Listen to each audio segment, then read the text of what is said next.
నివాసము. అపవిత్రమైనది పవిత్రపరచబడిందట. హల్లెలూయా. అపవిత్రమైనది పవిత్రపరచబడింది. ఈ యొక్క మాటల ద్వారా దేవుడు మనతో మాట్లాడును గాక. ఏం అపవిత్రమైనది, ఎలా పవిత్రపరచబడింది, ఏది అపవిత్రంగా మార్చబడింది? సరే, అపవిత్రం అయిపోయింది, మురుకైపోయింది, భ్రష్టత్వం అయిపోయింది.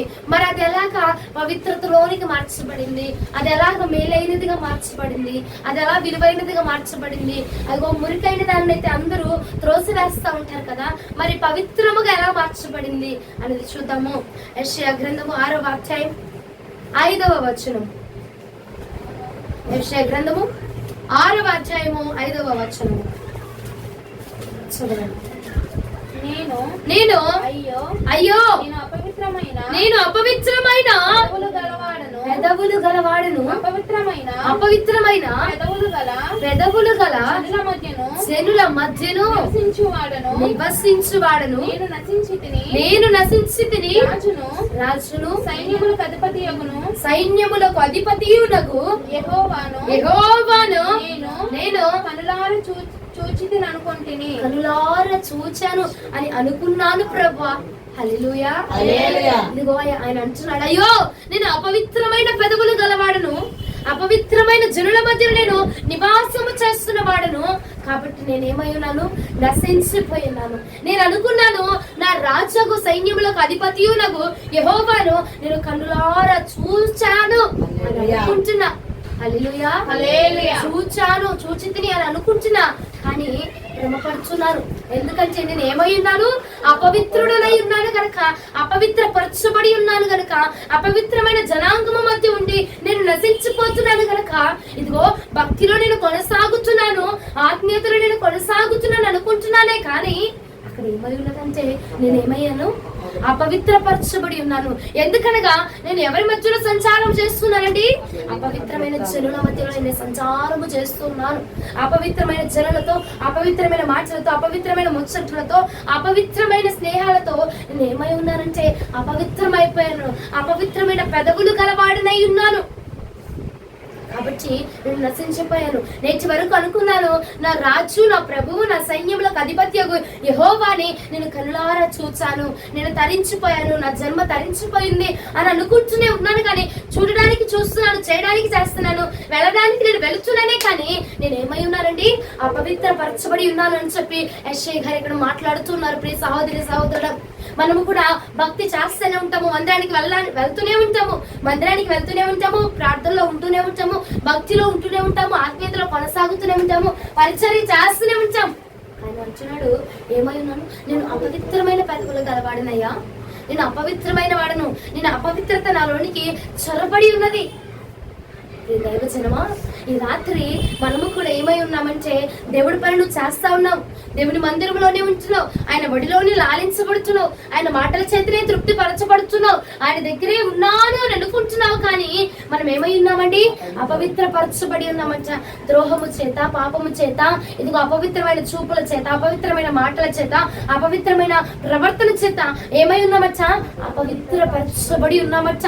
దేవుడికి అసహ్యమైన నోటి మాటలు, ఏమండి, అసహ్యమైన ప్రవర్తన, అసహ్యమైన చూపు మనసులో ఒకటి పెట్టుకుని బయటకు ఒకలాగా ప్రవర్తించు ఉంటూ మనం ఏమనుకుంటున్నామంటే నేను బాగానే ఉన్నాను, నా పరిచర్య బాగానే ఉంది, నా ఆత్మీయ స్థితి బాగానే ఉంది, నేను వెళ్ళగానే అమ్మగారు అయ్యగారు ఆరాధన చేయగానే నేను చప్పట్లు కొడుతూ ఆత్మను పొందుకుంటున్నాను, నేను అభిషేకాన్ని పొందుకుంటున్నాను, దేవుని ఆత్మ చేత నేను నింపబడుచున్నాను. ఏమండి, ఇదే అనుకుంటున్నాం. నేను నింపబడుతున్నాను కదయ్యా, నేను వెళుతున్నాను కదా మందిరానికి, ఇక చాలు, ఇక సరిపోయింది నా భక్తి, ఇక సరిపోయింది నా జీవితము. మందిరంలో ఉన్నటువంటికేనయ్యా నీ యథార్థత? మందిరంలో ఉన్నంత సేపు మాత్రమే దేవుని యొక్క స్థలములో, దేవుని యొక్క నామం పెట్టబడి ఉన్న స్థలములో ఉన్నటువంటి రోజు మాత్రమే నువ్వు పవిత్రపరచబడుతున్నావు తప్ప మిగిలిన రోజులు ఏమైపోతుందండి? అపవిత్రత, భ్రష్టత్వము. ఏమండి, ఆయన అంటున్నాడు యెషయా గారు, నేను అపవిత్రమైన జనుల మధ్యలో నివాసం చేస్తా ఉన్నాడు. అమ్మా నేను మందిరానికి వెళ్తా ఉన్నాను, నేను అంతా కరెక్ట్ గానే ఉన్నాను, నేను బాగానే ఉన్నాను అనుకుంటావేమో, కానీ నువ్వు నివాసము చేస్తా ఉన్నది ఎవరి మధ్యనండి? అపవిత్రమైన జనముల మధ్య నువ్వు సంచారము చేస్తున్నావు కనుక ప్రతిరోజు మళ్ళీ మనం ఏం చేసుకోవాలా? శుద్ధి చేసుకోవాలా. మళ్ళీ మనం ప్రతి దినము కూడా ఏం చేసుకోవాలా? పవిత్రపరచుకోవాలా. ఎప్పుడు బల తీసుకునే ముందు రోజు కాదు నీ పవిత్రత. బల తీసుకునే ముందు రాత్రి ఓ ప్రాంతంలో కూర్చొని అప్పుడు శుద్ధీకరించుకోవడం. అప్పుడు శుద్ధీకరణ కాదట. మనము ఎవరి మధ్య నివాసం చేస్తున్నామండి? అపవిత్రమైన జనముల మధ్య సంచారము చేస్తా ఉన్నాము, అపవిత్రమైన జనాంగం మధ్య నివాసము చేస్తా ఉన్నాం కనుక ఆయన అంటున్నాడు, నేను నశించిపోతున్నానయ్యా, నేను నశించిపోతున్నాను. ఎప్పుడైతే ఆయన ఈ మాట చెప్పగలిగాడంటే అండి, ఆయన ఎప్పుడైతే చూశాడో నజరేయుడైన యేసుక్రీస్తు ప్రభుల వారిని ఎప్పుడైతే చూచాను అనుకోలేదు. చూచిన తరువాత ఆయనలో ఇదిగో నేను ఒక పాపిని, నాలో ఈ లోపము ఉన్నది, నాలో ఈ చీకటి ఉన్నది అన్నది గ్రహించుకొనగలిగి ఉన్నాడు. హల్లెలూయా. ఎప్పుడైతే నిజముగా నడుచుకుని ఉన్నాడు అండి, మనలాగా భ్రమపడుచు నేను భక్తి చేస్తున్నాను, నేను పరిచయం చేస్తున్నాను, నేను ఇది చేస్తున్నాను, ఇది చేస్తున్నాను, అది చేస్తున్నాను, మందిరంలో ఆ పనిలో ఉన్నాను, మందిరంలో ఈ పనిలో ఉన్నాను అని నువ్వు అనుకున్నప్పుడు కాదు. ఇదిగో యెషయా గారు కూడా అదే అనుకున్నాడట, నేను పవిత్రుడే అనుకున్నాడు. ఎప్పుడైతే అండి అదిగో ఆ రాజుని ఎప్పుడైతే కనులు తెరిచి చూచినాడో అప్పుడు తనలో ఉన్న లోపమట తన కండ్ల వెంబడి కనపడి ఉన్నదట. ఈ రోజున మనము కూడా ఆ యేసు ప్రభుల వారిని కళ్ళారా చూడలేక, ఆయన వాక్యాన్ని చూడలేక, ఆయన ఆత్మలోనికి తేరి ఆడి అండి ఈతల వనుకు మునగాలట. మనం అనుకుంటాము చీల మండలానికి మునిగాను, అమ్మాయి వాటికి చాలు, మోకాళ్ళ దాకా మునిగాను చాలు, నడుము మొల వరకు మునిగాను చాలు అనుకుంటున్నావు, అనుకొని సంబరపడుతున్నావే కానీ ఒక 5 నిమిషాలు ఆత్మచేత నింపబడి అన్య భాషలు మాట్లాడితే ఓకే ఈ రోజు ఆరాధన అయిపోయింది అని చెప్పి చప్పట్లు కొట్టుకుంటున్నావు అని చెప్పి సంతోషిస్తున్నావు. కానీ ఇదిగో లేఖనం సెలవిచ్చిన మాట ఈతల వరకు మునగాలచ్చ. తేలి ఇదిగో పూర్తిగా సంపూర్ణంగా నువ్వు ముంచబడాలా, సంపూర్ణంగా ఆయన తేలి ఆడాలండి. హల్లెలూయా. ఎందుకంటే మనము భ్రష్టత్వముతో కూడిన జనుల మధ్య మనం నివాసము చేస్తా ఉన్నాము. అమ్మా నేను రోడ్డు మీద వెళ్తున్నాను తప్ప రోడ్డు మీద నువ్వు దుమ్ములో దొరలట్లేదమ్మా అంటే, ఏమా రోడ్డు మీద వెళ్తున్నావు, ఆ రోడ్డు మీద వెళ్తున్నప్పుడు ఆ దుమ్ము అనేది నీ శరీరంలోకి అంటకుండా ఉంటుందా? తప్పకుండా ఉంటుంది ప్రియ సహోదరుడా. అలాగనే నువ్వు పాపంలోకి వెళ్ళట్లేదు, కానీ నువ్వు నివాసము చేస్తుంది పాపపు అంటే జీవితము, పాపపు అంటే మనుషుల మధ్య నువ్వు సంచారము చేస్తున్నావు గనుక నువ్వేం చేసుకోవాలంటే ప్రతి దినము కూడా శుద్ధి చేసుకోవాలా, ప్రతి దినము కూడా నువ్వు శుచి పరుచుకోవాలా. హల్లెలూయా. ఎప్పుడైతే యెషయా గారు కనుగొన్నారంటే అప్పుడు దాకా ఆయన అనుకున్నాడు, ఇదిగో అలా చేసిన వాడికి శ్రమ, ఇలా చేసిన వాడికి శ్రమ, ఇది ఇలా వెళ్తే శ్రమ, అలా వెళ్తే శ్రమ అని చెప్పి ఆ నోటితో మాట్లాడుతూ ఉన్నాడు. ఎప్పుడైతే అండి ఆ రారాజును తన కళ్ళారా చూచినాడో అప్పుడు అంటున్నాడు, అయ్యా వారికి వీరికి కాదు శ్రమ, నాకే శ్రమ ప్రభా, నేనే భ్రష్టుడిని అయిపోయాను ప్రభా, ఇన్ని రోజులు నీతో ఉన్నాను అనుకున్నా, నీతో కొనసాగుతున్నాను అనుకున్నా, నీతో భక్తి చేస్తున్నాను అనుకున్నా, నా ఆత్మీయ స్థితి చక్కగా ఉంది అని నేను అనుకున్నాను ప్రభా, నేను ఏమైపోయాను? భ్రమపరచబడ్డాను ప్రభా, నేను భ్రమపరచబడి నేను అపవిత్రమైపోయాను, ఉన్నాను, చేస్తున్నాను, వెళ్తున్నాను అని అనుకున్నానే తప్ప నేను అపవిత్రపరచబడుతున్నాను అన్న విషయము నేను గ్రహించలేకపోతున్నాను. నాయన ముందు అధ్యాయంలో కనుక మీరు చూసుకొని ఉంటే యెషయా గారు అదే మాట్లాడతారు, ఇదిగో ఇల్లు కట్టుకున్న వాడికి శ్రమ, ఇది ఇల్లు లేపిన వాడికి శ్రమ, పడేసిన వాడి శ్రమ, అది శ్రమ, ఇది శ్రమ, అలా చేస్తే శ్రమ, ఇలా కూర్చుంటే శ్రమ, ఇలా నడిస్తే శ్రమ అని చెప్పి తన నోటితో మాట్లాడుతూనే ఉంటాడు, చెప్పించుతూనే ఉండేవాడండి.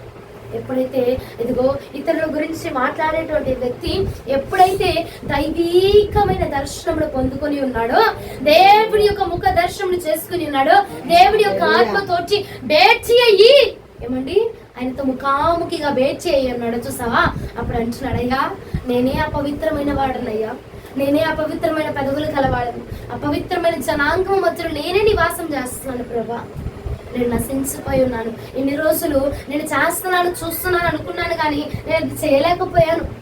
ఏమండి గొప్ప ఆ భక్తిపరుడే అంటే ఆయన.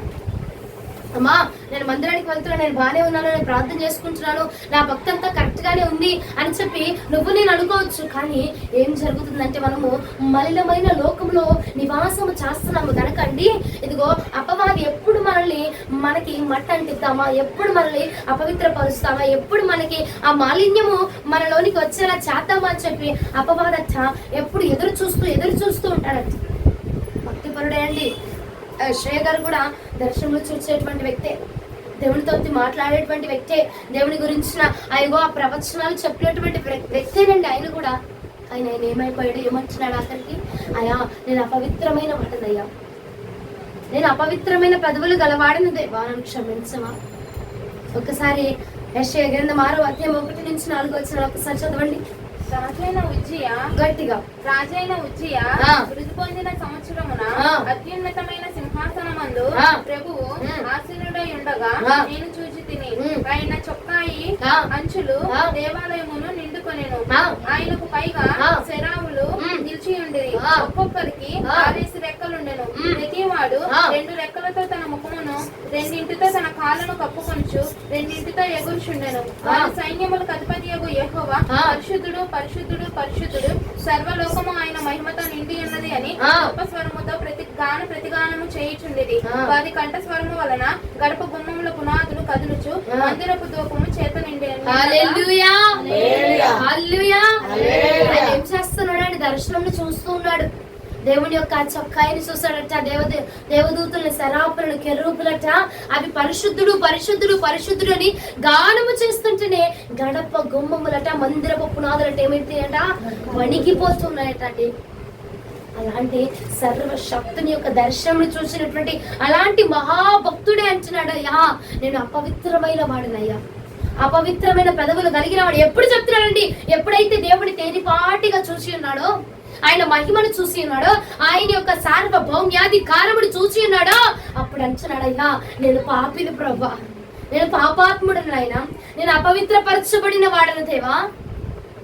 అప్పుడు దాకా నిందించిన వాడు, అప్పుడు దాకా దూషించాడు, అప్పుడు దాకా హేళన చేశాడు. ఆయన అంటున్నాడు, ఎప్పుడైతే దేవుడు చూసి ఉన్నాడో, కళ్ళెత్తి చూసి ఉన్నాడో, అప్పుడు ఆయన అంటున్నాడు, అయ్యా నేను అపవిత్రమైన వాడు.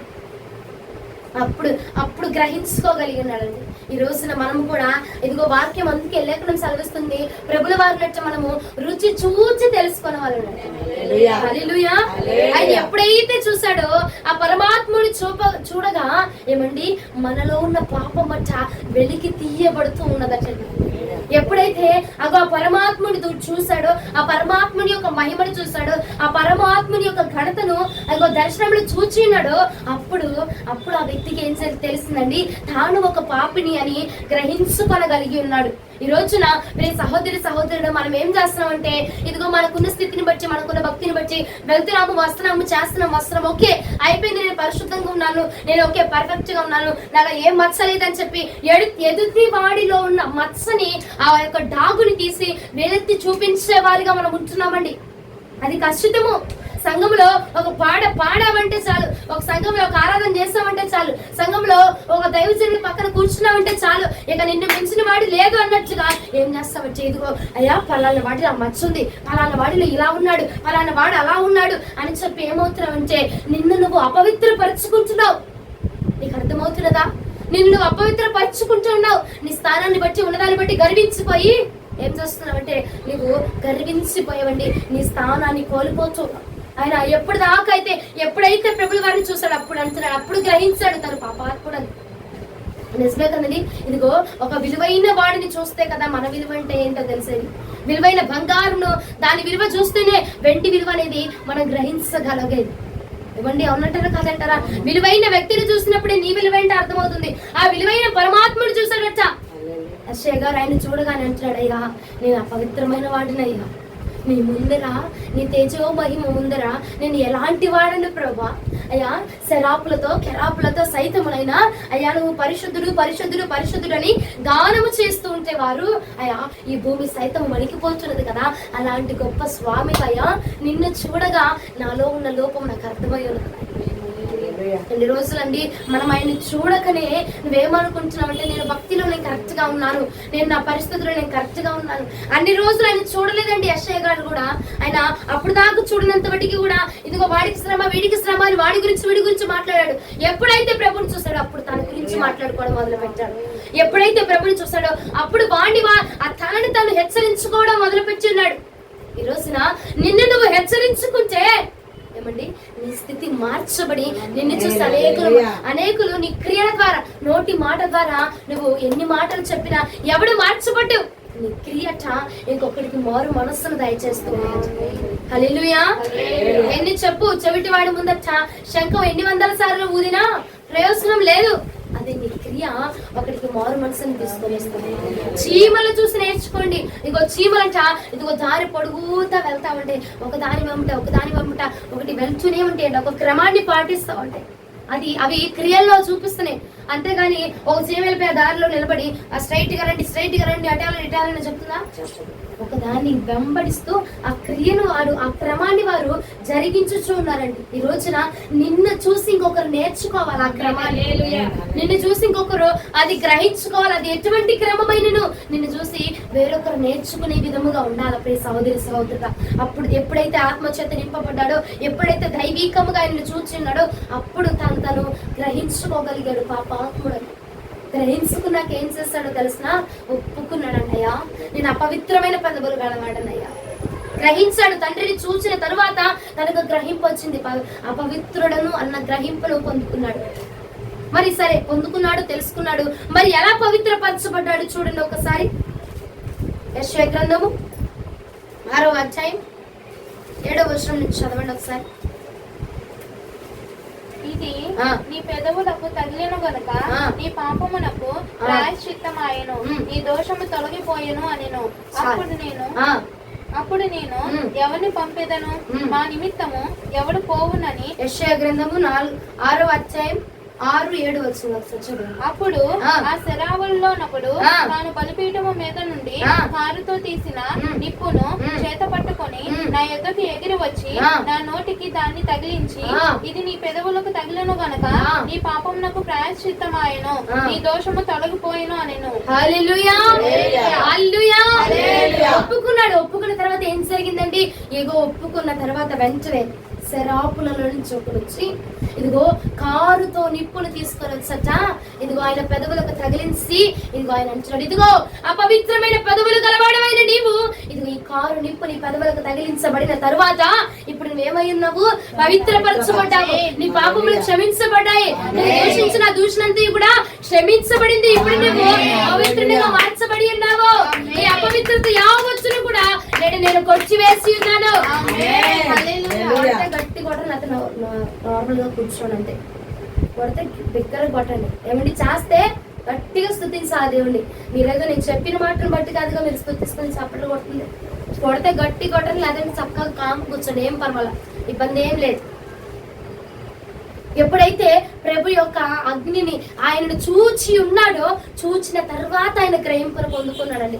చూడక మునిపే ఆ దర్శనం చూడక మునిపే వచ్చాయా నేను అపవిత్రమైన పదవులు కనవాడనని చెప్తున్నాడా?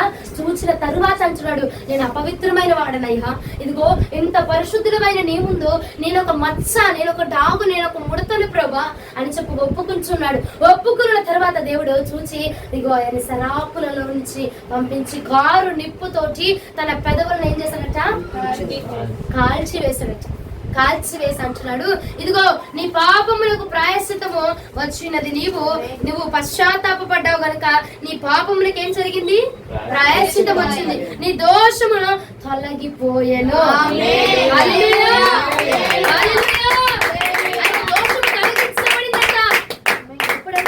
కారు నిప్పు చేత ఇదిగో అగ్ని చేత తను నింపబడినప్పుడచ్చ ఆ అగ్ని తన పెదవులకు వచ్చి తాకబడగానే ఏమండి అదిగో యెహోవా అగ్ని, యెహోవా ప్రభుల వారి యొక్క అగ్ని అండి ఇదిగో తన పెదవులకు ఎప్పుడైతే వచ్చి తాకబడినదో అపవిత్రమైన తన పెదవులు ఇప్పుడు అంటున్నాడు, అయ్యా ఇదిగో నన్ను వాడుకో, నేను వెళ్తాను ప్రభా, నన్ను నింపు, నేను వెళ్తాను ప్రభా, నీ పరిచయం చేయడానికి నేను వెళ్తాను ప్రభా, నీ సువార్తను ప్రకటించడానికి నేను వెళ్తాను ప్రభా. హల్లెలూయా. ఎప్పుడైతే కారు నిప్పుతోటి తను అంటించబడ్డాడో, కాల్చబడ్డాడో, అగ్ని చేత నింపబడ్డాడో అప్పుడు అంటున్నాడు, అయ్యా నన్ను పంపించు, నేనున్నాను ప్రభా, ఇగో నీ దోషములు పరిహరించబడ్డాయని చెప్పావు కదా, నేను అపవిత్రత యావత్తుని తొలగించుకున్నాను కదా, నేను పవిత్రపరచబడ్డాను కదా, ఇప్పుడు నన్ను నింపి నన్ను పంపించు. ఏమండి అప్పుడు దాకా ఎదుటివాడిని దూషించిన వ్యక్తి, అప్పుడు దాకా ఎదుటివాడిలో లోపాన్ని వెతికిన వ్యక్తి అంటున్నాడు, ఇదిగో దేవుణ్ణి ఎప్పుడైతే చూసినాడో, చూడక మునిపు రాలేదండి ఆ యొక్క మనసు, ఎప్పుడైతే ఆయన చూచి ఉన్నాడో, ఆయన కళ్ళు తెరిచి చూసి ఆ దర్శనాన్ని చూసి ఆయన ఆస్వాదించి ఆయన మహిమను చూసి ఉన్నాడో ఏమండి అప్పుడు అంటున్నాడు, అయ్యా నేను పాపాత్ముడను ప్రభా, నేను తప్పు చేశాను ప్రభా. యాకోబు కూడా ఎప్పుడైతే దేవుని చూచి ఉన్నాడో అప్పుడు ఒప్పుకొని ఉన్నాడండి. అప్పుడయ్యా నేను మోసగాడినయ్యా, నేను యాకోబుని, నేను మోసగాడినని ఒప్పుకొనగలిగి ఉన్నాడు. ప్రియ సహోదరుడా, ఈ రోజున ఆ మనస్సు నువ్వు పొందుకోవాలంటే మొదటిగా నువ్వు ఏం చేయాలంటే ప్రభువుని చూడాలా, ఆయన చూచి మనం తెలుసుకోవాలండి. రుచి చూచి తెలుసుకొని మన లేఖనం సెలవిస్తుంది. ఆయన రుచి ఎప్పుడైతే మనం ఎరుగుతామో ఇక మనం ఆయన్ని విడిచిపెట్టమట. కీర్తనలు చెప్పుచున్నారు మాట చూడండి, కీర్తనలు 34వ కీర్తన 8వ చరణం. యెహోవా ఉత్తముడని రుచి చూచి తెలుసుకొనుడి. హల్లెలూయా. యెహోవా ఉత్తముడని రుచి చూసి తెలుసుకోమ్మా. రుచి చూడకుండా అది తేనో విషయమో నీకు రుచి చూస్తేనే కదా తెలిసేది. అది కారమా తీపా అనేది నీకు రుచి చూస్తేనే కదా తెలిసేది. ఆయనలో ఉన్న ప్రభావం ఏంటో, ఆయనలో ఉన్న మహిమ ఏంటో, ఆయనలో ఉన్న సత్తా ఏంటో, ఆయనలో ఉన్న సామర్థ్యం ఏంటో ఆయన భక్తికి వచ్చి నువ్వు రుచి చూస్తేనే కదా తెలిసేది. దూరంగా ఉండి అలాంటి వాడు ఇలాంటి వాడు ఇలాంటిదంట అలాంటిదంట మాట్లాడక ఆయన దగ్గరికి వచ్చి ఆయన రుచి చూచిన వాడిట ఆయన విడిచిపెట్టుకోలేడటండి. హల్లెలూయా. ఏమండి రుచి చూసి తెలుసుకోవాలి దేన్నైనా. ఆయన దగ్గరికి వచ్చి ఆయన ఆస్వాదించి అప్పుడు ఆయన గురించి మాట్లాడాలండి. దూరముగా నుంచొని ఆ బాగాలేదు, ఆయన అంటే ఇలాగంట, ఆయన అలా చేస్తాడంట, ఆయన అలాంటి వాడంట, ఏమండి మనుషుల్ని చంపేసేవాడంట. నువ్వు రుచి చూచి తెలుసుకోవచ్చు. ఆయన క్రియలే కానీ ఆయన అద్భుతాలే కానీ మనము రుచి చూసి తెలుసుకోవాలి. రుచి చూసి తెలుసుకున్నప్పుడు అండి మనమంట ఇంకా ఆయన వదులుకోలేమటండి. ఇప్పుడు ఐస్ క్రీమ్ రుచి చూస్తారు, నీకు నచ్చింది మళ్ళీ వదులుకుంటావు. ఇంకా ప్రతిసారి వెళ్ళినప్పుడు ప్రతిసారి కొనుక్కోరండి. ఎందుకంటే అది రుచి చూసావు కాబట్టి, నీకు ఇష్టమైంది, నీకు నచ్చింది కాబట్టి నువ్వేం చేస్తావు, వదులుకోలేవిక. ఎటు వెళ్ళినా ఎక్కడికి వెళ్ళినా నువ్వు అదే తింటావు, అవునా కదండి. నాకు ఐస్ క్రీమ్ ఒక ఫ్లేవర్ అంటే ఇష్టం, అది నేను ఎక్కడికి వెళ్ళినా ఏది తిన్నా నేను అదే తింటా. నేను ఇంకా రుచిని మార్చుకోను, నాకు ఇష్టాన్ని నా టేస్ట్ ని మార్చుకోను. ఎందుకంటే నేను రుచి చూశాను కాబట్టి, దాని టేస్ట్ ఏంటో నాకు తెలుసు కాబట్టి.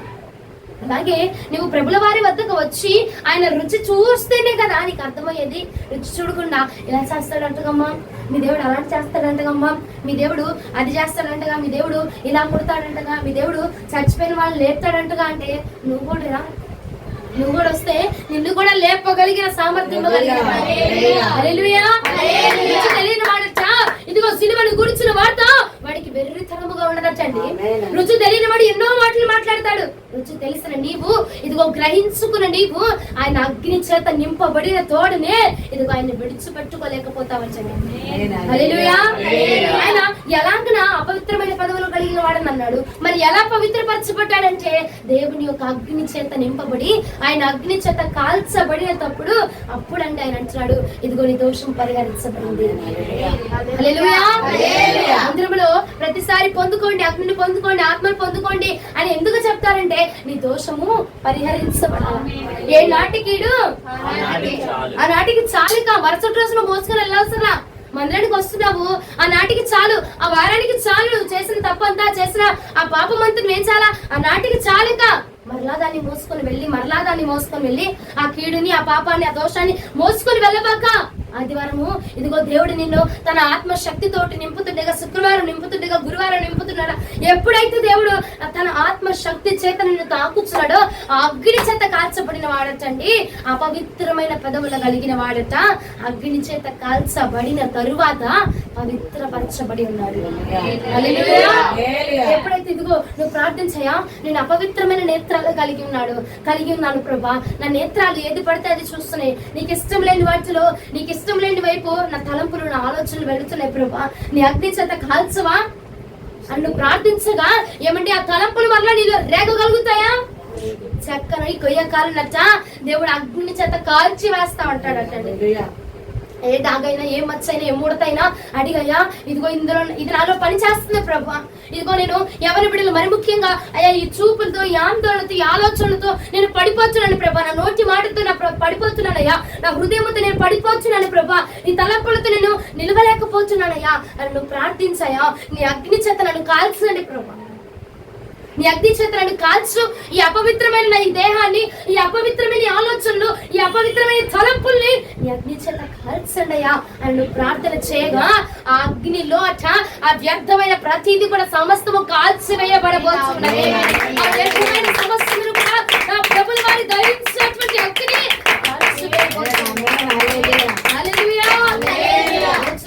అందుకేనండి మందిరంలోకి వచ్చినప్పుడు ఆరాధనలో ఆయన అగ్ని ఎప్పుడైతే అండి ఇదిగో నువ్వు పొందుకో అన్నంత సేపు నువ్వు పొందుకో, కానీ ఎప్పుడైతే ఆయన వైపు చూస్తావో, ఆరాధనలో ప్రభుల వారి వైపు చూస్తూ ఆయన చూస్తూ అయ్యా నీ ముఖము మనోహరమయ్యా, అయ్యా నువ్వు ఎంత సుందరుడవయ్యా అని చెప్పి ఆయన ముఖాన్ని వర్ణిస్తూ, ఆయన రూపాన్ని వర్ణిస్తూ ఇంత మన పాడంగా స్తుతి పాత్రుడా స్తోత్రార్హుడా స్తుతులందుకో పూజారుడా.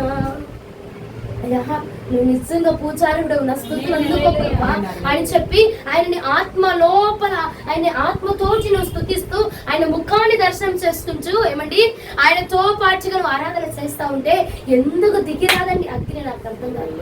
ఎందుకు నింపబడలేవు నువ్వు? ఎందుకు నీకు నొప్పులు వస్తాయి? ఎందుకు నీ శరీరం అలసిపోతుందంటే ఇదిగో లేఖనం ఇలాగని చెప్తూ ఉన్నది ఏమని, ఆయన ఆత్మను అనుభవించిన వాడట క్రొవ్విన దూడ వలె గంతులు వేస్తూ నాట్యమాడుతూ ఆరాధన చేస్తారట. మరి నువ్వు ఎందుకు సోలిపోతున్నావు? నువ్వు ఎందుకు సమస్యలిపోతున్నావు అంటే ఆత్మచేత నువ్వు స్తుతించట్లేదు, ఆత్మచేత నువ్వు నింపబడట్లేదు కనుకనే నువ్వు సొమ్మసిల్లిపోతున్నావు. ఆత్మచేత నువ్వు నింపబడట్లేదు కనుకనే నీకు నీరసం వచ్చేస్తుంది, కొట్టలేకపోతున్నావు, గెంతలే నువ్వు ఆ పాట పాడలేకపోతున్నావు, చప్పట్లు కొట్టలేకపోతున్నావు. కారణం ఏంటమ్మా? ఆత్మచేత నువ్వు స్తుతించబడట్లేదు కనుక. హల్లెలూయా. స్తుతించట్లేదు కనుకనే నువ్వేం చేస్తున్నావు? ఇదిగో చూడండి మలాకీ గ్రంథము 4వ అధ్యాయం 2వ వచనం. అయితే నా నామమందు భయభక్తులు గలవారగు మీకు నీతి సూర్యుడు ఉదయించును, అతని రెక్కలు ఆరోగ్యము కలగజేయును గనుక మీరు బయలుదేరి క్రొవ్విన దూడలు గంతులు వేయునట్లు గంతులు వేయుదురు. హల్లెలూయా. ఎలా గంతులు వేస్తారంటే క్రొవ్విన దూడలు గంతులు వేయినట్లుగా. ఆయన ఎందుకు భయభక్తులు కలిగిన వాడు ఏం చేస్తాడు? ఇప్పుడు నీకు మీ సార్ అంటే భయము, స్కూల్లో సార్ అంటే భయం, ఏం చేస్తారు? ఆ సార్ని తప్ప మీలో ఎవరైనా పట్టించుకుంటారా? ఏమండి సార్ అంటే ఇప్పుడు భయము, సార్ వస్తున్నారు అని చెప్తే నువ్వేమైపోతావు? టెన్షన్ అయిపోద్ది నీ పొజిషన్ అంతా. ఇక పక్కకు చూడు, అటు చూడు, ఇటు చూడు. ఎందుకంటే నీకేమైంది? భయము భక్తి ఉన్నది కనుక. అవునా కదా అండి? మరి నీ యేసు ప్రభువు వారంటే నీకు భయం ఉంటే కనుక ఆరాధనలో నువ్వేమైపోతావు? టెన్షన్ అయిపోతావట. ఇదిగో ఆయన ముఖం మీద నీ దృష్టి, ఆయన వైపు నీ ఆలోచన, ఆయన వైపు నీ తాపత్రయం ఉంచు. ఆయన్ని స్తుతిస్తూ అయ్యా పూజారుడవు నా ప్రభా, స్తుతి పాత్రుడవు ఆయన. అయ్యా నీకంచె నమ్మదగిన దేవుడు ఎవరున్నారు ప్రభా? అయ్యా నీ ఆత్మశక్తితోటి నన్ను నింపండి ప్రభా, నన్ను అల్లాడింప చేయండి ప్రభా అని చెప్పి నువ్వు ప్రార్థన చేయగా ఆ అగ్ని నీ మీద నింపబడుతూ ఏమండి బలముని పొందే క్రొవ్విన దూడలని గ్రంథులు వేస్తా ఉంటారటండి. ఎప్పుడైతే దేవుడి యొక్క ఇష్టమైన దైవించు శక్తి చేత నింపబడతావో మనం గంతులు వేస్తా ఉంటామని లేఖనం సెలవిచ్చుచున్నది. ఆయన ఎందు నీ భక్తి, ఆయన ఎందు నీ భయము, ఆయన ఎందు నీ విధేయత. హల్లెలూయా. యేసుకున్నవారు హల్లెలూయా. ఆయన ఎందు నీ భక్తి, ఆయన ఎందు నీ వినయమును నువ్వు కనగొలగలిగితే కనుక ఆరాధనలో నేను ఎందుకు తాకడండి ఆయన? నువ్వెందుకు నింపబడలేవు? నువ్వెందుకు అగ్ని చేత నింపబడలేవు? ఎందుకు నీకు నొప్పులు వస్తున్నాయి? ఎందుకు వస్తాయండి? బలము పొందుకుంటారని లేఖనం సెలవిస్తుంది కదా. మరి నువ్వు బలము పొందుకోవట్లేదంటే నువ్వు నిజంగా పొందుకున్నావా, అబద్ధంగా పొందుకున్నావా? అది ఆలోచించండి. దేవుని యొక్క అగ్నినట మనలో ఉన్న ప్రతి పాపాన్ని కాల్చివేసిద్దట, మనల్ని పవిత్రపరిచిద్దట. అందుకోసము మనము కూడుకున్నప్పుడల్లా కూడా ఆయన అగ్ని చేత నింపబడాలా. మనం ఎప్పుడు కూడుకున్నానో ఆయన అగ్ని చేత మనం కాల్చబడాలి. ఎందుకంటే మన యొక్క పాపములు కడిగి వేయబడటం కొరకు. అమ్మా పాపములు కడిగి వేయబడటం నీకేనా? నువ్వు చెప్తున్నావా యేసు ప్రభువు వారి కంటే? అవును ఆయనకు సాధ్యమే. ఈయనెవరు, వీళ్ళెవరు, ఇదేంటి ఈ మాట చెప్తుందివా? పాపంలో దేవుడు రాకల్లో వచ్చినప్పుడు కదా ప్రాయశ్చిత్తం చేస్తాడు, అప్పుడు దిగొస్తున్నప్పుడు కదా, ఇదిగో బోర పట్టుకొని వస్తున్నప్పుడు కదా, అప్పుడు కదా ప్రాయశ్చిత్తం చేస్తారు. ఇప్పుడు చెప్తున్నావేంటమ్మా అంటే, యేసు ప్రభుల వారండి ఇదిగో నువ్వు ఒప్పుకొనగా తప్పించే ఒప్పుకొనగా తప్పించే నాథుడండి ఆ పరిశుద్ధుడు. ఆయన వైపు నువ్వు తేరి చూచుచు మనుషుల వైపు నీ దృష్టి ఎందుకు? మనుషులు అలా అన్నారు, మనుషులు ఇలా అన్నారు అని చెప్పి ఏమంటే కేజీ బీరకాయ మొహం వేసుకొని అది దింపుకొని దిగదార్చుకొని దేవుడి వైపు దృష్టి పెట్టు. మనుషులు నీకు అనవసరం, మనుషులు గోడ అవసరము, వాడు చచ్చిన పలు మాటలన్నా నీకు అనవసరం అండి. దేవుడిని స్తుతించడానికి వచ్చి ఉన్నావు కాబట్టి ఆయన మాత్రమే స్తుతించాలా, ఆయన మాత్రమే మనం ఆరాధన చేయాలండి.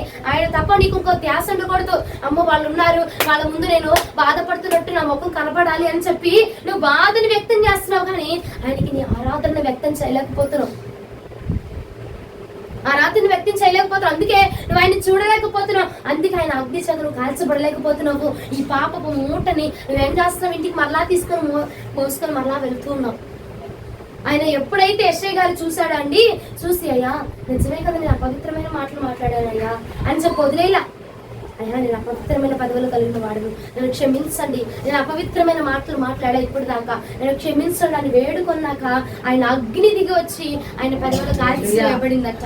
ఈ రోజున నీ శరీరంలో ఏ అవయవము ద్వారా నువ్వు శోధించబడుతున్నావు, ఏ అవయవము ద్వారా నువ్వు శోధనలోనికి నెట్టబడుతున్నావు, ఏ వ్యక్తి ద్వారా నువ్వు శోధనలోకి నెట్టబడుతున్నావు, ఏ ఆలోచన ద్వారా శోధనలోకి నెట్టబడుతున్నావు, ప్రార్థించయ్యా నీ అగ్ని నా మీద కుమ్మరింప చేయండి, నీ అగ్ని చేత నన్ను కాల్చండి, నీ దహించు అగ్ని నన్ను కాల్చిన తోడనే ఇదిగో నా పవిత్రత అంతా కూడా ఇదిగో పవిత్రపరచబడుతూ ఉన్నది. హల్లెలూయా. అన్నాడు అదిగో భక్తుల యొక్క అపవిత్రత అంతా పోవడానికి కారణం ఏమిటంటే అగ్ని చేత కాల్చబడి ఉన్నాడు గనకనే. ఏమండి, ఎవరు తల్లి గర్భంలో నుంచి వచ్చినప్పుడు పరిశుద్ధులుగా ఎవరు రాలేదు, పరిశుద్ధాత్మను పొందుకొని ఎవరు రాలేదు. దేవుని యొక్క ఆయన నామాన్ని రుచి చూచిన తరువాతే ఒక్కొక్కరు కూడా ఇదిగో శర్రాపుల వల్ల దేవుని స్తుతించడం ఇదిగో దేవుని ఆత్మ చేత అదిగో ఒక పౌరులాగా ఇదిగో ఒక వర్ణభావలే దేవుని స్తుతించడం మొదలుపెట్టి ఎప్పుడండి దేవుని చూచిన తరువాతే. ఇంకో లోకంలో గొప్ప గొప్ప దైవజనులు ఉన్నారు, వాళ్ళందరూ వాళ్ళు తల్లి గర్భం నుంచి రూపించబడక మునిపే ప్రణాళిక కలిగి ఉన్నారు, కానీ వారు అప్పటి నుంచి వాక్చాతుర్యాన్ని, అప్పటి నుంచి అభిషేకాన్ని, అప్పటి నుంచి వాక్యాన్ని కనుగొనలేదు. ఎప్పుడైతే ఆయన తేరి చూచి ఉన్నారో, హల్లెలూయా, ఎప్పుడైతే యేసు ప్రభువు వారిని తేరి చూచి ఉన్నారో అప్పుడండి వారు ఆత్మతోటి నింపబడగలిగి ఉన్నారు. అప్పుడు వారు వాక్శక్తిని పొందుకొని ఉన్నారు. అప్పుడు వారు అపవిత్రత ఎంతో కూడా కొట్టి వేయబడింది. కారణం ఏమిటంటే అమ్మా నీతిమంతుడు ఎవ్వరు లేదని లేఖనం సెలవిస్తుంది కదా. మరి నీ దినదినము ఏ నాటికి నాటికి చాలని వాక్యం చెప్తుంది కదా, ఏ నాటికి నాటికి చాలంది కదయా. ఈ రోజు నా మీద నీ అగ్ని కుమ్మరింప చేసి ఏ స్థలం అందున్నా పర్వాలేదండి. కొంతమంది సిగ్గుపడతా ఉంటారు. ఏ స్థలం అందున్నా సరే నువ్వు ఆయన ఆత్మని ఇదిగో ఆయన ఆత్మతో ఆరాధన చేయడానికి ఇష్టపడాలి, ఆయన అగ్ని చేత నింపబడడానికి ఇష్టపడాలి. హల్లెలూయా. ఎప్పుడైతే ఆయన చూస్తాడో అప్పుడు అన్నాడు నేను అపవిత్రుడనయ్యా. గ్రహించి ఒప్పుకున్నాడు. ఒప్పుకున్న తరువాత అగ్ని దిగి వచ్చింది. నువ్వు చేయాల్సింది అదే, మనం చేయాల్సింది అదే. మనం అమ్మా నేను అపవిత్రంగా ఏం లేను, నేను మందిరానికి వెళ్తే అంతా బానే ఉన్నాం అనుకుంటామండి, కానీ మన లోపల జరిగేవి ఎప్పుడు తెలిస్తే అంటే ఆయనను చూచినప్పుడు మాత్రమే. హల్లెలూయా. మనకు మనం ఏమనుకుంటాం, అంతా నేను బానే ఉన్నాను, బానే కరెక్ట్ గా ఉన్నాం అనుకుంటాం. ఎప్పుడైతే నిన్ను మించిన వాడిని చూస్తావో నీలో ఉన్న లోపం మనకు తెలిసింది. అవునంటారా కాదంటారా? మనలో ఉన్న లోపం ఎప్పుడు తెలిసింది? మనకంటే బాగా చదివేవాడు వచ్చినప్పుడు, మనకంటే బాగా ఎదిగినోడు వచ్చినప్పుడు మనమేమో అప్పుడు మనకి మన విలువ మనకు తెలిసింది. ఓ ఇగో నువ్వేం చేస్తావు, అప్పుడు దాకా ఏదో ఆర్డినరీగా పాస్ అయ్యే వ్యక్తివి, కానీ ఎప్పుడైతే నేను మించినోడు వచ్చాడు అనుకో వాడితో పాటు ఏమనుకుంటావు, వాడితో పాటు నేను పోటీ అవ్వాలా, నాలో ఇది తక్కువగా ఉంది, నాలో ఇది కొరతగా ఉంది, నాలో ఇది మచ్చ ఉంది, దీన్ని నేను తుడుచుకోవాలా, నేను ఎందుకు అలా ఉండకూడదు అనుకుంటాం అనుకోమండి. ఆయన చూచినప్పుడు మనకు ఆలోచన కలిగింది. అందుకే ఆయన చూచి ఆరాధన చేయండి అని చెప్పేది. అందుకే నేను ఆరాధనలో ఆయన వైపు చూస్తూ నువ్వు ఆరాధన చేస్తావు అనుకో పశ్చాత్తాపం కలుగుతుంది అంట. మనకి పశ్చాత్తాపడి ఒప్పుకొనగలుగుతామంటండి. ఒప్పుకున్న నీ మీదకి ఆయన అగ్ని అభిషేకం వల్ల దిగి వచ్చి మనల్ని పవిత్రపరుస్తారంట. అగ్ని చేత దిగి వచ్చి మనల్ని పవిత్రపరుస్తారంట. చూపించి ముగిస్తాను. అపోస్తుల కార్యములు 9వ అధ్యాయం 17వ వచనం. అపోస్తలుల కార్యములు వెళ్ళి ఆ ఇంటి ప్రవేశించి అతని మీద చేతులుంచి, సౌలా, సహోదరుడా, నీవు వచ్చిన మార్గంలో నీకు కనబడిన ప్రభువైన యేసు నీవు దృష్టి పొంది పరిశుద్ధాత్మతో నింపబడినట్లు నన్ను పంపి ఉన్నాడని చెప్పాను. హల్లెలూయా. ఏమండి, సౌలు ఎలాంటి వాడండి? హింసకుడు, దూషకుడు, హానికరుడు. ఏమండి, ప్రార్థనకి వెళ్తారా అంటే ప్రార్థన స్థలాన్ని కొల్లగొట్టేటువంటి వ్యక్తి, ప్రార్థనాపరులను నాశనం చేసేటువంటి వ్యక్తి, ప్రార్థనాపరులను హింసించేవాడట, దూషించేవాడట, హాని చేసేవాడట, హాని తలపెట్టేవాడట. అలాంటి వ్యక్తి అండి దమస్కులో ఎప్పుడైతే యేసు ప్రభుల వారిని చూచి ఉన్నాడో, ఎప్పుడైతే యేసు ప్రభుల వారు దమస్కునందు అతన్ని దర్శించి ఉన్నాడో, అప్పుడండి, అయ్యా నేను హింసకుడునయ్యా, నేను దూషకుడునయ్యా, నేను హానికరుడు ప్రభా అని ఒప్పుకొని పశ్చాత్తాపడగలిగిన తర్వాత, ఇదిగో 9వ అధ్యాయం 17వ వచనంలో ఇదిగో ప్రభు చేత సెలవించబడిన దైవజనుడు వచ్చి అంటున్నాడు, సౌలా, ఇదిగో నీవు పరిశుద్ధాత్మ చేత నింపబడటం కొరకు ప్రభువు నన్ను పంపించి ఉన్నాడు. హల్లెలూయా. ఎప్పుడైతే ఒప్పుకున్నాడండి, ఎప్పుడైతే ప్రభువును చూచి ఉన్నాడో తనలో లోపాన్ని గ్రహించుకొనగలిగి ఉన్నాడు. ఈ రోజున నీలో లోపం ఏమిటనేది మనం గ్రహించుకోవాలంటే మనం ప్రభువును చూడాలండి. దేన్ని పడితే దాన్ని చూసి ఇక మనం పర్లేదు భక్తిగా కొనసాగుతున్నాము, ప్రార్థనకి వెళ్తున్నాము, ప్రార్థన టైం అంటే అప్పటికి ఇక ఏదో తలబట్లు వేసుకొని వచ్చేస్తున్నాం, అంతా అయిపోయింది కాదు. నువ్వు ప్రభుని తేరి చూస్తూ ప్రతి నిమిషం ప్రభు వైపు నీ కన్ను దృష్టి ప్రభు వైపు ఉన్నప్పుడు మనలో ఉన్న లోపం ఏంటి, మనలో జరుగుతున్న తప్పు ఏంటి, మనలో జరుగుతున్న ఆ పాపం ఏంటి అన్నది మనము గ్రహించుకోగలుగుతాం. సౌలు ఎప్పుడైతే దమస్కునందు ప్రభువును దర్శించున్నాడో, ప్రభువు సౌలును దర్శించున్నాడో, అప్పుడు ఎలా మారిపోయాడంటే పౌలుగా మార్చబడి పరిశుద్ధాత్మ శక్తి చేత నింపబడట, అన్య భాషలు మాట్లాడుతూ అనేక ప్రాంతాలలోనికి వెళ్ళండి, దేవుని యొక్క సువార్తను రాజ్యపు వ్యాప్తి కొరకు పాల్పొందినటువంటి అపోస్తలుడైన పౌలయ్య గారిగా నిలచబడేవారు. ఎలా ఉన్నారండి? హల్లెలూయా. ముందు ఎలాంటి వ్యక్తి అండి? ఎంతో హింసకరుడు, ఎంతో హింసించేవాడు, ఎంతో పాపం చేసిన వ్యక్తి. ఏమండి, ప్రార్థనకి వెళ్తూ ఉంటే స్త్రీలను లేదు, పురుషులను లేదు, చంటి బిడ్డలను లేదు, ఎవరిని పడితే వాళ్ళని హింసించేవాడు, చంపేసేవాడు. అలాంటి వాడు ఎప్పుడైతే దమస్కునందు ప్రభువుని చూసినాడో అప్పుడు దాకా ఏమండి ఆయన వద్దకు ఎవరు ప్రవక్తలు వెళ్ళలేదంటారా? దేవుని మాటలు చెప్పలేదంటారా? చెప్పే ఉంటాయి, తెలిసే ఉంటుంది.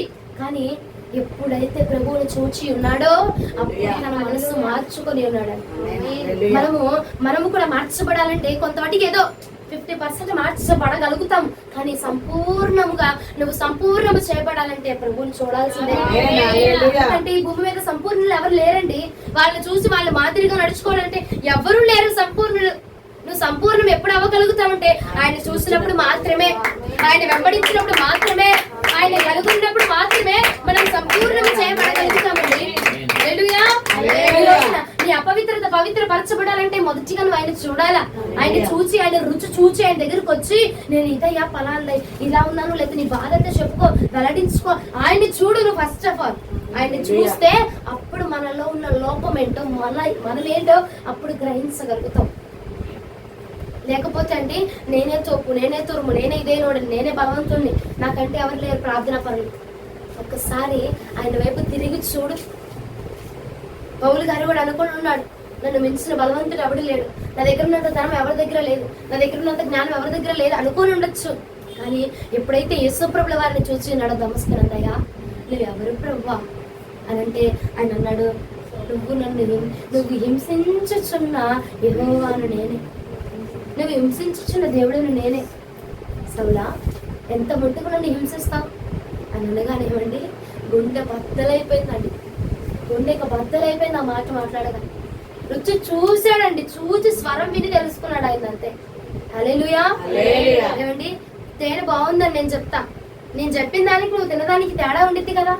నువ్వు తిని ఆస్వాదించు, నువ్వు చెప్పే విధానం వేరొకలా ఉంటుంది, నేను ఆస్వాదించు, నేను చెప్పే విధానం వేరొకలా ఉంటుంది. అవునా? ప్రతి దినము కూడా ఆయన మనం ఆస్వాదించాలా, ఆయన అగ్నిని మనం అనుభవించాలా.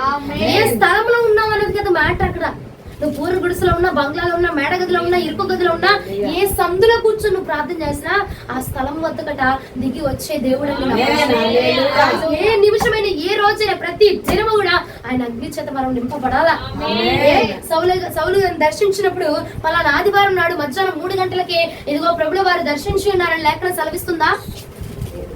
దర్శిస్తూ, లేదంటే సోమవారం దర్శించాడు, లేదంటే పలానా శుక్రవారము స్వస్థతలు జరిగే రోజు మాత్రమే వెళ్ళి సౌలయ్య గారిని దర్శించాడని రాయబడింది ఆ లేఖనం. దేవుడు అండి దర్శించాలంటే రోజులు అవసరంలా, తిథులు అవసరంలా, గడియలు అవసరంలా, ముహూర్తాలు అంతకంటే అవసరంలా. నా ప్రభు సమయం వచ్చిందంటే ఇదిగో నా ప్రభు నిన్ను దర్శించడానికి ఆయనకు సమయం అవసరం లేదండి. హల్లెలూయా. నువ్వు ఎప్పుడు ఆయన కలుసుకోవడానికి ఇష్టపడతావో ఆయన అప్పుడు నీ వద్దకు రావడానికి ఇష్టపడతావు. రోజున నువ్వు ఒక్కటిచే చాలు, ప్రతి దినము ఆయనతో పాటుగా కలవడానికి ఇష్టపడు, ఆయనతో పాటుగా భేటీ అవ్వడానికి, ఆయన ముఖ దర్శనం చేసుకోవడానికి. ప్రతి దినమనండి, ఆదివారం ఒక్క రోజే కాదు ఆత్మ పొందుకునేది మనము. ప్రతి దినం ఆయన ఆత్మ చేత మనము భేటీ అవ్వాలి, ఆయన ఆత్మ అభిషేకము చేత మనం నింపబడాలా. దిన దినము కూడా వధించబడిన గొర్రె పిల్ల వలె దినమన్నాడా, ఆదివారం అన్నాడా, దినదినము కూడా నువ్వు వధించబడాలా, దినదినము కూడా నలగ కొట్టబడాలా, దినదినము కూడా నువ్వు మారు మనసు పొందాలా, దినదినము కూడా నీ భక్తి సాంద్రత పెరుగుతూ ఉండాలా. హల్లెలూయా. అంటే దినము ప్రభుత్వం ముఖాముఖిగా ఇదిగో ఇంట్లో కూర్చొని ప్రార్థన చేస్తున్నావా, ఇంట్లో కూర్చొని నువ్వు ఆత్మను అనుభవించాలా, ఇంట్లో కూర్చొని నువ్వు అగ్ని అనుభవించాలా. నువ్వు ఆయన ముఖం చూస్తే ఆటోమేటిక్ అగ్ని దిగి వచ్చేస్తుంది. ఇన్స్ట్రుమెంట్స్ అవసరం. అమ్మ డ్రమ్ము చర్చిలో డ్రమ్ము కొడతారు కాబట్టి నేను ఆరాధన చేస్తాను అప్పుడే ఆత్మ దిగి వచ్చింది కాదు. నువ్వు ఎప్పుడైతే ఆయన ముఖమును చూస్తావో, ఆయన వైపు తేరి చూస్తావండి, ఇంట్లో కూర్చున్నా, వరండాలో కూర్చున్నా, వీధిలో కూర్చున్నా, నువ్వు ఎక్కడ కూర్చొని టీవీలో పాట వింటున్నా సరే ఆయన ఆత్మ మన మీదకి దిగి వచ్చి ఆయన అగ్ని చేత నింపే దేవుడు అండి. హల్లెలూయా. ఇంకో ఎప్పుడైతే ఆయన అగ్ని మన మీదకి దింపబడుతుందో మన యొక్క స్థితి ఏమవుతుంది, పవిత్రపరచబడుతుంది, మనం పవిత్రపరచబడుతున్నాం. అలాంటప్పుడు నువ్వు ఇంట్లో ఉండి నువ్వు ప్రార్థన చేసినప్పుడు ఆ అగ్ని నీ ఇంట్లోకి దిగి వస్తుందా లేదా, అప్పుడు నీ ఇల్లు పవిత్రపరచబడతా లేదా అండి. హల్లెలూయా. అర్థమవుతుందా? నీ మీదకి దిగి వచ్చినప్పుడు నువ్వే పవిత్రపరచబడినప్పుడు, నీ ఇంట్లోనికి దిగి వచ్చినప్పుడు ఇదిగో అమ్మా నా ఇంట్లో ఏంటమ్మా ప్రతి రోజు రోగమే, ప్రతి రోజు ఇదేనమ్మా, ఏంటో ఇంట్లో అసలు ఇల్లే కలిసి రావట్లే, మాకు ఇల్లు కలిసి రావట్లే కదా, ముందు ఆ స్థలంలోనికి ప్రభుల వారిని దింపు. ఆయన అగ్ని దిగి వస్తే ఎవరి పెంట కుప్పనైనా సరే ఆయన అగ్ని దిగి వస్తే చాలా స్థలంలోనికి, అది ఎలాంటిదైనా అవనే సరే ఆ యొక్క కట్టెల మీదకి అగ్ని దిగి వచ్చిన నీవున్న స్థలంలోనికి కూడా నీ ఇంట్లో కూర్చొని కూడా ప్రార్థించాయి. మందిరంలోకి వస్తేనే అభిషేకం వచ్చింది, మందిరంలోకి వస్తేనే అన్య భాష కాదు, మా ఇంట్లో కూర్చొని కూడా నువ్వు చేయగలవు, చెయ్యొచ్చు. ఆయన ఏ స్థలంలో ఉన్నా ఆయన దిగి వచ్చే దేవుడు. పెంట కుప్పను కూడా పరిశుద్ధమైన స్థలముగా మార్చగలిగిన వాడు. హల్లెలూయా. హల్లెలూయా. నువ్వు నీ ఇంట్లో కూర్చున్నప్పుడు కూడా ఆయన అగ్నిని అనుభవించాలా. అప్పుడు నీ ఇంట్లో ఉన్న ప్రతి పరిస్థితి నువ్వు అగ్నిని పొందుకుంటే ఇక ఏ చీకటి వచ్చి ఇంట్లో కూర్చుని కా ఏమా విడుదల ప్రార్థన నెలకు 10 సార్లు విడుదల ప్రార్థనలు ఎందుకు? ఇంకా ఆల్రెడీ నువ్వు నీ అగ్నిని దింపుతున్నావు, యేసు ప్రభువు వారిని దింపుతున్నావు నీ ఇంట్లోనికి. ఆయన వచ్చి నీ ఇంట్లో నివాసం చేస్తా ఉంటే ఇక విడుదల ప్రార్థన ఎందుకు నీకు? ఏమండి అవసరం లేదు కదా. ఇక విడుదల ప్రార్థన ఎందుకు? ఇక చీకటి శక్తులు ఎందుకు? అనారోగ్యం ఎందుకు వస్తుంది? ఆయన అగ్ని నీతో ఉంటే అపవిత్రపరచ, నీ పాపమే తొలగిపోతున్నప్పుడు ఏమండి ఆ చీకటి శక్తులు ఒక విధమైనవా? నీ పాపమే తొలగించగలిగిన వాడు ఆ చీకటి శక్తులను తీసివేయలేడు ఇంట్లోంచి, తప్పకుండా తరిమి కొట్టగలడు. ఆయన అగ్ని నీ ఇంట్లోనికి దిగి వచ్చునుగా, ఉన్న స్థలంలోనికి దిగి వచ్చునుగా. అపవిత్రమైనది పవిత్రపరచబడాలంటే అగ్ని ముఖ్యమండి. ఆ స్థలంలోనికి అగ్ని దిగి రావడం ముఖ్యం. అందుకే కదా యోహాను గారు అన్నారు మత్తయి సువార్త 3వ అధ్యాయం 11వ వచనం. మత్తయి సువార్త 3వ అధ్యాయం 11వ వచనం. మారు మనసు నిమిత్తము నేను నేలల్లో మీకు బాప్తిజం ఇచ్చుచున్నాను, అయితే నా వెనుక వచ్చేవాడు నాకంటే శక్తిమంతుడు, ఆయన చెప్పులు మోయిటకైనను నేను పాత్రుడను కాను, ఆయన పరిశుద్ధాత్మలో అగ్నితోను మీకు బాప్తిజం ఇచ్చును. హల్లెలూయా. పరిశుద్ధాత్మతోను ఇంకేమిస్తారట? అగ్నితో బాప్తిజం ఇస్తాడట. ఆ అగ్ని బాప్తిజం ఏమనండి మనల్ని స్థిరపరిచేది. నేత్రాలు పాపంలోనికి వెళ్తున్నాయి, నా ఆలోచనలు పాపం వైపు వెళ్తున్నాయా, నీ అగ్నిని నా మీద కుమ్మరింపచేయండి, నా ఆలోచన మీద నీ అగ్ని కుమ్మరింపచేయండి, నా తలంపుల మీద నీ అగ్నిని కుమ్మరింపచేయండి, నా మీద నీ అగ్నిని కుమ్మరింపచేయండి అని ప్రార్థన చేయగా ఆ అగ్ని నిన్ను ఏం చేస్తుందట? పవిత్రపరుస్తుందట. ఆ అగ్ని నిన్ను పరిశుద్ధపరుస్తున్నదట. ఆయన వైపు చూడంతే అగ్ని ఆటోమేటిక్ ఆటోమేటిక్ గా నీ వైపు దిగి వచ్చేసింది. హల్లెలూయా. ఆయన వైపు చూడకనే ఇన్ని రోజులు నేను బానే ఉన్నాను అని చెప్పి నిన్ను నువ్వు సమర్థించుకుంటున్నావు. ఒక్కసారి ఆయన వైపు తేరి చూస్తే నీలో లోపం ఏంటో కనపరచబడిద్దట. అప్పుడు ఒప్పుకొనగా దేవుడు మనల్ని అగ్ని చేత కాల్చబోతున్నాడు. యోహాను గారు అంటున్నాడు, నేను నేలతోనే నీకు బాప్తిస్మం ఇస్తున్నా, కానీ నా వెనక వచ్చేవాడు అగ్నితోను పరిశుద్ధాత్మతో నీకు బాప్తిస్మం ఇవ్వబోతున్నాడు. అప్పుడు నువ్వు పరిపూర్ణం చెందబడతావు. హల్లెలూయా. పరిపూర్ణం అవ్వాలంటే అగ్ని ముఖ్యం. అంతే. నువ్వు పరిపూర్ణం చెందబడాలా, సంపూర్ణం అవ్వాలంటే అమ్మా నేను సంపూర్ణం చెందబడ్డాను అని అంటే అగ్ని ఉందమ్మా. అగ్ని ఉంటే నువ్వు సంపూర్ణమే. అవునా? ఇప్పుడు అగ్ని ఉంది, ఇక మూల తీసుకొచ్చి చెత్తేసావు, అగ్ని ఆ అగ్గిపళ్ళు వెలిగించావు, ఇక ఆ చెత్త ఉండిద్దా? కాలిపోయింది కదండి. ఇక ఏది మిగలదు అక్కడ.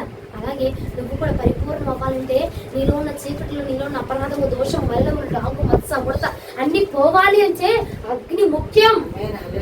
అగ్ని చేత నింపబడితే మాత్రమే మనము పవిత్రపరచబడగలము. హల్లెలూయా. అపవిత్రమైన దాన్ని ఎలా పవిత్రపరచారట ప్రభు? అగ్ని చేత పవిత్రపరచునట. అగ్ని చేత పవిత్రపరచబడినాము. హల్లెలూయా. అగ్ని చేత నువ్వు పవిత్రపరచబడితే నీలో ఉన్న పాపము, దోషం, మళ్ళంతా కొట్టేయబడతాయి. గుర్తుంచుకోండి, నువ్వు ఇంటిలో కూడా అగ్ని చేత నింపబడేటువంటి ప్రార్థన చేయి. అమ్మో నా ఇంట్లో ఉన్నారని చూస్తారేమో అనుకుంటారు, అనవసరం. నువ్వు ప్రార్థన చేస్తే ఆ అగ్ని ఆ స్థలం అంతటిని కాల్చివేసింది. ఆ స్థలంలో ఉన్న ప్రతి చీకటిని కాల్చివేసిద్దట. హల్లెలూయా. ఒక్క మాట యోహాను సువార్త 3వ అధ్యాయం 5వ వచనం. యేసు ఇట్లా నేను ఒకడు నీటి మూలముగాను ఆత్మ మూలముగాను జన్మించితేనే గాని దేవుని రాజ్యములో ప్రవేశింపలేడని నీతో నిశ్చయముగా చెప్పుచున్నాను. హల్లెలూయా. కొంతమంది అంటారు, ఏంటమ్మా ఏంటి చప్పట్లు కొడతారు, భాషలు మాట్లాడతారు, అలా గెంపుతారు, అల్లరికి కరెక్ట్ కాదు మన ప్రభు అని. ఏమండి, ఎక్కడ అప్లై చేయాల్సిన వాక్యం ఎక్కడ అప్లై చేస్తారో కూడా తెలియదు.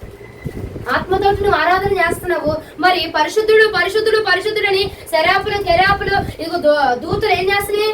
గాన ప్రతి గానములు చేస్తాయి. మరి అది అల్లరి అనిపించట్లా నీకు? మరి వెళ్ళి ఆపు, అది కూడా అంతే కదా.